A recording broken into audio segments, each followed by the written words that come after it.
Hi, it's Melanie from Shimmer, and today we are doing a request. We're doing makeup for people who don't usually wear makeup. This look takes 2 brushes and 3 products, 5 products if you were doing the 2 eyeshadows at the end. What we're making sure of in this look is that your skin looks nourished, your eyes look awake and well rested, and that your eyebrows create a prominence on your face that won't wash your features out in photographs. A lot of times if you're going to be wearing makeup when you're not usually a makeup wearer, you're going to a special event, people will take photos to remember them by, so we want to make sure that your features are still there and they're not washed out in a camera flash. This is a no blush look. You can certainly add blush if it's part of your routine, but most likely if you're not a makeup wearer, we are not going to be adding blush. Let's get up close in my face and let's get started. Welcome to my face up close and personal. The first thing that we're going to talk about is foundation. If you're not a regular makeup wearer, you're going to count on foundation makeup to even out your tone. So your tone could have differences due to acne, scarring, pigmentation, and sun damage. The most important thing that you need to know about foundation is that you need to match your undertone. If you're not a regular makeup wearer and you don't know what your undertone is and you put on a color that is not matching, you're not going to feel your best and you're not going to feel confident. I will link my undertone color matching video in the description of this video. So for foundation, I have one that matches my skin tone. My foundation is full coverage. It's pigmented at 11%. Most of your store brand foundations are pigmented at about 6 to 8%. So I know this is full coverage. We're going to talk about making the foundation lighter. This already feels really light on my face, but I'm going to do 1/2 with the foundation regularly, and then I'm going to do 1/2 using my foundation with a moisturizer to create more of a balm. Okay, I'm going to use the back of my hand for purposes today. And if you're applying foundation with a brush, you want to tap it into your skin. So here I go here. And I'm doing the left side of my face with a brush. It feels nice and cool on my face because I peeled myself yesterday. The Custom Blend Foundation 2 was developed for burn victims, so it is soothing. There are soothing botanicals in every blend. We also have a natural and organic line available that it just matches your undertone and your level, so it takes a lot of the guesswork out of it and it's organic. So now that the left half of my face is done, I'm going to show you how to mix your moisturizer with your foundation if you want a lighter coverage. We're going to do a little half a pump if we can. Here. There we go. All right, little half a pump, so this is just a few drops. And then I am going to take my Prevention Plus, which is my daily moisturizer / sunscreen. I'm going to add like an equal amount there. So here we go. Pretty, right? Ooh, and then I'm going to mix it up on my hand. And this side I'm going to apply with my fingers. So if you apply with your fingers, make sure that your hands are clean. Please, please, please. And don't touch your face if your hands are not clean, ever. Just don't touch your face really at all. I do like applying foundation with my hands. So this is going to give me a little bit of a lighter texture, a little bit lighter coverage because my Custom Blend foundation happens to be fully pigmented. The right side of my face with the moisturizer plus foundation actually cuts down on the number of steps too. Anytime you're cocktailing a product, both products will become a little less effective, but it's really fun to mix and combine your products together. So I'm looking here. So I can tell that the left side of my face has more coverage, my foundation is still settling into my pores, and then the right side of my face is a little bit lighter. So I've taken care of my pigmentation. What I want to focus on next is my eyes. When eyes are tired, they can definitely make us appear more sleepy, and the whole purpose of makeup, if we're not going full out glam and art, is to make us appear that we are well rested, we're excited to be wherever we're going, and we're putting our best positive energy forward by looking as good as we feel. For concealer, usually I use a flat tipped concealer brush. If you were looking at your makeup brushes, you don't know what they do. The closer bristles are together mean that your product's going to go on concentrated and you'll get more at once. The farther apart they are means that your product is going to spread a little more easily and it is not going to be as opaque. This is a flat concealer brush. It's been through some stuff, but it's still going.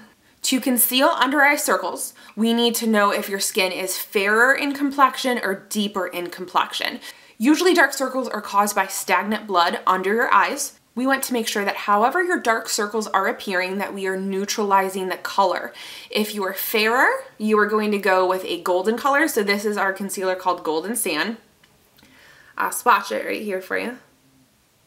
It is yellow.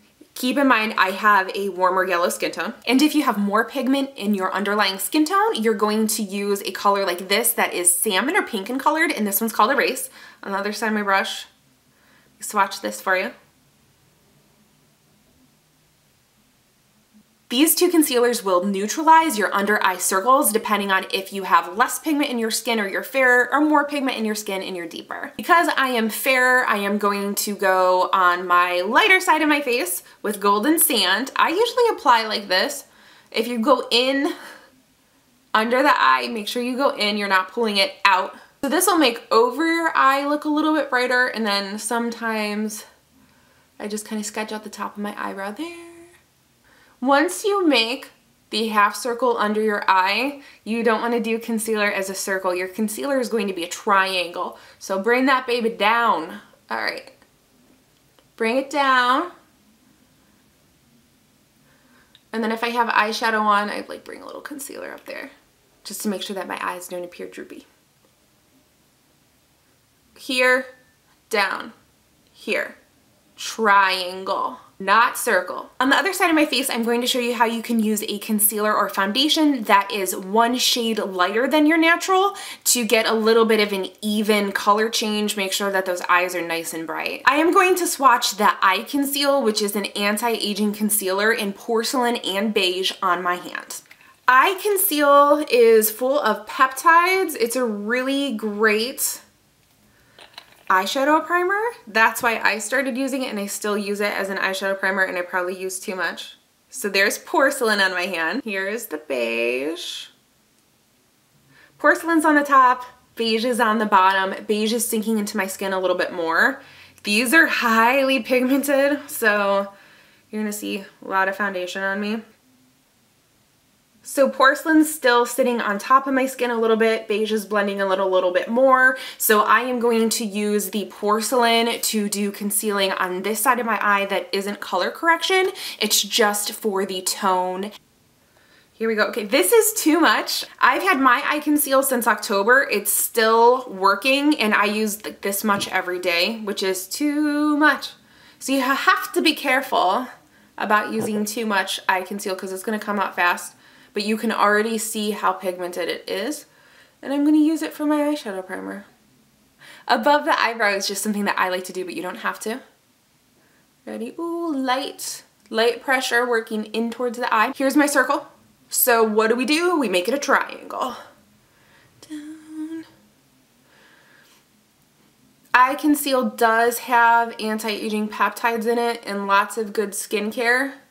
You can also use Eye Conceal on your whole face, and if you want it a little bit more sheer, just add that moisturizer like I showed you on the right half of my face. We have one side of my face that has a little bit more product on it. The right side of my face has a little less product on it. The next part of making your eyes look awake when you're not usually a makeup wearer is simply mascara. I use the vegan kind that we carry at work because my eyes are extremely sensitive. I'm a contact lens wearer, and I don't like waterproof because it tends to take out my natural eyelashes when I wash my face, and I'd rather not.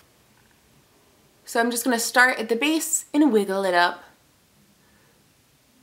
Just be careful when you're doing the tops that you don't get any mascara smudging on your lid. Please double check that you're not smudging your lid. I had a little bit of mascara on earlier, so we're just kind of doing a touch up. And I do get lash lifts, so my eyelashes are separating and lengthening a little bit easier than they have in the past. I've got a little bit of mascara on, sometimes just to color my bottom lashes because my natural eyelashes are blonde. I just tap. So when I do tap here, you can move the wand around too. So you'll see when I go left-handed and right-handed, this is just natural to me. Over on the left, over on the right. Don't run your wand all the way over your bottom lashes because you will look like you have mascara on. If you want that look where you don't look like you're wearing a lot of mascara, just tap to coat for color. So with our eyes, we have concealer and mascara. The focal point of your face, believe it or not, is eyebrows. I use an angled brow brush, and remember, the closer together your bristles are means the more concentrated your product will be. You don't want to apply any type of eyebrow pomade or pencil with something that isn't a defined tip because you're going to get kind of like a cloudy and a not so precise line. I use the medium eyebrow pomade. I don't lock powder over it and I'm in steam all day at work, so usually I just do the pomade by itself. You can put a powder over it if you need. A matte eyeshadow will work well. So we're gonna go in here. I am going to start with this eyebrow in the arch and on the end. I don't want to go heavy-handed at this part here. Again, in the arch to the end, a little bit up here. Not heavy-handed in this part. I'll go back in, just make a little place for hairs right there. The key to putting your eyebrows on is this arch. Now, eyebrows are also important because you don't want a camera flash to wash out your features.